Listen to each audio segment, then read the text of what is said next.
Power plant unit 2 के continuation में आज हम देखते हैं नेक्स्ट टॉपिक हमारा बॉयलर।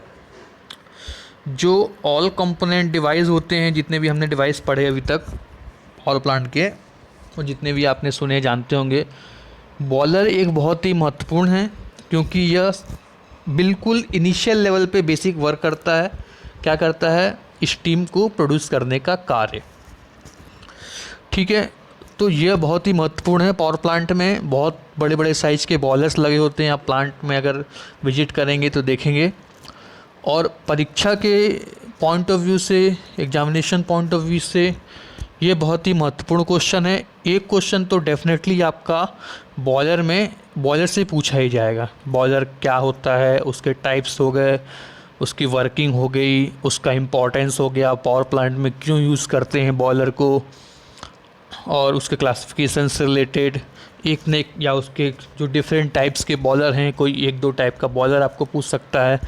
ये बहुत ही महत्वपूर्ण है, इसलिए पूरा एक जो ये वीडियो लेक्चर है बॉयलर पे मैंने प्रिपेयर किया हुआ है।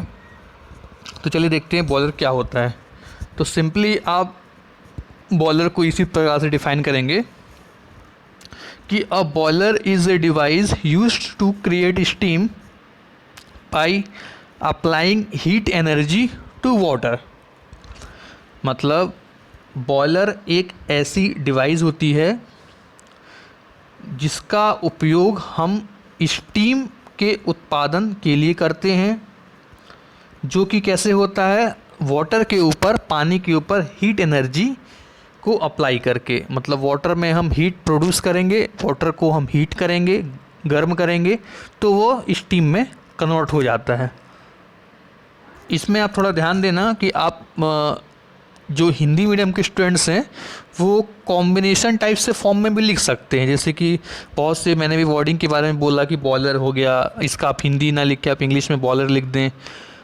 स्टीम हो गया, हीट हो गया, इस टाइप के जो टॉपिक नेम है, अगर आपको हिंदी में नहीं, मतलब ये पूरा इंग्लिश या पूरा हिंदी लिखने में दिक्कत है तो मिक्स भी आप लिख सकते हैं, इसमें कोई प्रॉब्लम नहीं है। ठीक है, तो बॉयलर सिंपल एक लाइन की डेफिनेशन हम बोलें तो बॉयलर क्या होता है? स्टीम को प्रोड्यूस करने की डिवाइस होती है। सेकंड लाइन क्या? Worked eight A pressure limit between 7 to 2000 kPa means kilo pascal. मतलब इस जो प्रेशर लिमिट होती है वो लगभग इतनी होती है। ऑलमोस्ट जो प्लांट्स वगैरह में बॉयलर वर्क करते हैं उनमें जो प्रेशर होती है इतने प्रेशर के बीच वर्क करता है। इसमें एक जीरो हटा देना आप यहाँ से। If pressure above 2000 kilo pascal it is more speak of A steam generator. मतलब अगर प्रेशर 2000 किलो पास्कल से ऊपर यूज़ होता है तो हम इसको स्टीम जनरेशन के नाम से जानते हैं। अगर इस लिमिट के बीच रहा तो हम उसे सिंपली बॉयलर की प्रोसेस कहेंगे, या फिर इसके ऊपर हम उसे स्टीम जनरेशन के नाम से जानते हैं। कॉमनली तो बॉयलर और स्टीम जनरेशन सेम ही नाम होता है, बस ये प्रेशर का डिफरेंस के नाम से अलग अलग प्रेशर रेंज के हिसाब से इसको नेमिंग कर दिया गया है। मतलब कि 2000 से नीचे रहा तो आप उसको बॉयलर बोल लिए, और 2000 से ऊपर, 2000 किलो पास्कल से ऊपर प्रेशर हो गया तो आप उसको स्टीम जनरेशन का नाम देते हैं। The form and size depends on the application. मतलब कि साइज़, कितने साइज़ का और किस टाइप का बॉयलर लेना है वो हमारे एप्लीकेशन पे, यानी हमारे उपयोग पर डिपेंड करता है। मतलब हमें किस तरह का उपयोग करना है, किस तरह का यूज़ करना है, वो हमारे एप्लीकेशन पर डिपेंड करेगा कि हमें किस तरह के साइज़ का और किस टाइप के बॉयलर का यूज़ करना है। तो ये तो बेसिक इन्फॉर्मेशन हुई हमारे बॉयलर के बारे में। इस तरह से स्टीम बॉयलर का डायग्राम होता है। आप कंटिन्यूसली स्टार्टिंग से इस सब्जेक्ट के पढ़ते आ रहे हैं कि स्टीम बॉयलर क्या करता है। यहाँ से स्टीम बॉयलर से स्टीम प्रोड्यूस होती है, वो टरबाइन में जाता है, टरबाइन के बाद जनरेटर से हमको इलेक्ट्रिसिटी प्रोड्यूस होती है। तो इस तरह से कुछ बॉयलर का डायग्राम होता है। इसके यहाँ से इसमें अंदर ट्यूब्स लगी होती हैं और फ्लू गैसेस इसमें एंटर होती हैं। साथ ही साथ इसमें जो वाटर फ्लो होता है, वाटर फिर स्टीम में कन्वर्ट होके वो टरबाइन की ब्लेड्स में इम्पैक्ट होता है। तो ये बॉयलर का डायग्राम हो गया। अभी डिफरेंट टाइप के बॉयलर को हम विद डायग्राम एक्सप्लेन करेंगे। अब बात करते हैं हम क्लासिफिकेशन ऑफ बॉयलर की, मतलब क्लासिफाई करेंगे कितने टाइप के कौन कौन से बॉयलर होते हैं। तो according to the contents in the tube, मतलब ट्यूब के डिज़ाइन के हिसाब से कैसे हम बॉयलर को डिफाइन कर सकते हैं। पहला है fire tube boiler. Fire tube boiler, the flames and gases produced by combustion of fuel passed through the tubes which are surrounded by water. Means fire tube boiler में क्या होता है कि फ्यूल का कंबंशन होता है या गर्म गैसेस प्रोड्यूस होती हैं, फ्लेम्स प्रोड्यूस होती हैं फ्यूल के कंबंशन के थ्रू, मतलब कुल मिला के कंबंशन प्रोसेस, ईंधन के कंबंशन प्रोसेस के थ्रू जो फ्लेम और गैस प्रोड्यूस होती हैं ट्यूब्स में, इस टाइप के ट्यूब्स होंगे। और ट्यूब्स में गैसेस को हीट करके कंबंशन, फ्यूल को कंबंशन करके गर्म गैसेस और फ्लेम प्रोवाइड करेंगे, और इसके बाहर वाटर का फ्लो होता रहता है। फायर ट्यूब बॉयलर में क्या होगा, ट्यूब के अंदर फ्लेम्स रहेंगे या हाई टेम्परेचर वाली गैस रहेंगी जिसके बाहर वाटर का फ्लो होता रहता है। और इसके just opposite water tube boiler में क्या होता है कि ट्यूब के अंदर वाटर रहता है।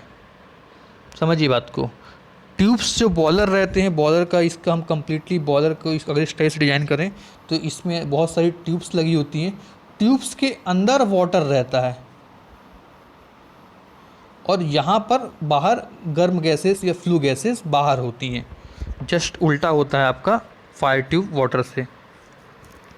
ये नाम है आपके कौन से बॉयलर फायर ट्यूब होते हैं, कौन से वाटर ट्यूब होते हैं। जैसे फायर ट्यूब में simplex, simple vertical boiler, Cochran boiler, Lancashire boiler, Cornish, Scotches, locomotive और वेलकॉन बॉयलर, मतलब इतने टाइप के बॉयलर आपके फायर ट्यूब होते हैं। और उसके अपोजिट वेलकॉक्स, स्टर्लिंग, ले माउंट, बेंसन, येरलो और लो लिफ्ट बॉयलर होते हैं आपके वाटर बॉयलर होते हैं। तो ये आपका क्लासिफिकेशन हो गया कि पहले तो आपने बॉयलर को दो टाइप से क्लासीफाई किया, फायर ट्यूब और वाटर ट्यूब में। फिर फायर ट्यूब के अंदर इतने और वाटर ट्यूब के अंदर इतने टाइप के बॉयलर होते हैं। ये फायर ट्यूब बॉयलर का डायग्राम है, मतलब आप इसमें देखेंगे तो वाटर अंदर जो फ्लेम है, फ्लेम आप देख पा रहे हैं, फ्लेम ट्यूब्स के अंदर फ्लेम है और वाटर इसके बाहर होता है।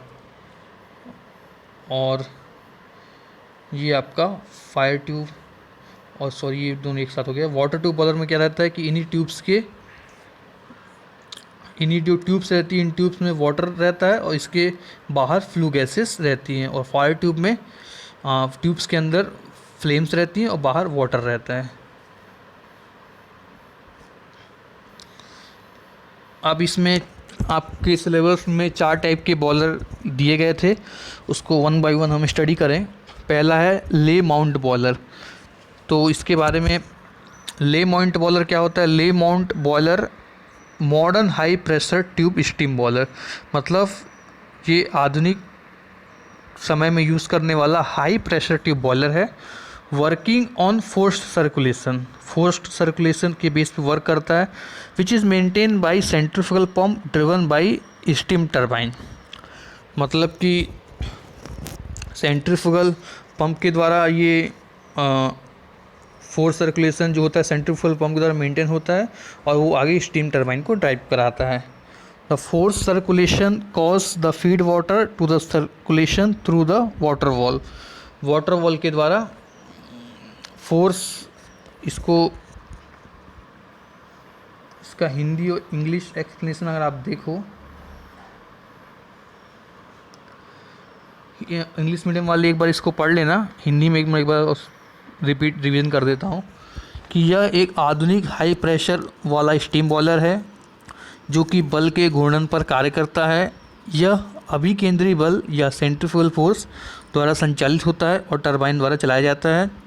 पानी के पाइप में पानी की घूर्णन गति के कारण घूर्णन बल उत्पन्न होता है। मतलब जो पाइप्स रहते हैं उसमें जो वाटर का सर्कुलेशन फोर्स या वाटर जो कि घूमता रहता है, वाटर के मूवमेंट के कारण ही सेंट्रीफ्यूगल फोर्स डेवलप होता है। वाटर के मूवमेंट के कारण ही सेंट्रीफ्यूगल फोर्स डेवलप हो रहा है और इसी सेंट्रीफ्यूगल फोर्स से ही ये टाइप का बॉयलर वर्क करता है। तो इसमें जो इंग्लिश मीडियम के स्टूडेंट्स हैं वो ये एक्सप्लेनेशन देख लीजिएगा और हिंदी मीडियम के स्टूडेंट्स ये एक्सप्लेनेशन आप लोग देख लीजिएगा। नेक्स्ट है आपका वेलप्स बॉयलर। यह बॉयलर इस सिद्धांत पर आधारित है कि जब गर्म गैस की चाल साउंड की गति से भी अधिक हो जाने के कारण ऊष्मा स्थानांतरण की दर भी बढ़ जाती है। मतलब ये एक कॉन्सेप्ट है यहाँ से लेके यहाँ तक कि गर्म गैस की चाल जब बढ़ जाती है तो उससे क्या होता है कि ऊष्मा स्थानांतरण की दर भी काफ़ी बढ़ जाती है। मतलब हीट जो गैस है उसकी टेम्परेचर बढ़ जाता है जिसके कारण जो हीट ट्रांसफ़र रेट भी बढ़ जाता है और स्टीम उत्पादन की प्रक्रिया भी बढ़ जाती है। इसके पश्चात गर्म गैस टरबाइन को चलाती है जो कि कंप्रेसर से जुड़ी होती है। अंततः जो स्टीम हमें सुपर हीटेड से प्राप्त होती है वो अधिक ताप व दाब के साथ प्राप्त होती है। आप इसके इंग्लिश एक्सप्लेनेशन देखें तो वही बातें हैं कि बेस्ड होता है principal that heat transfer rate increased when velocity of flue gas is more than the speed of sound.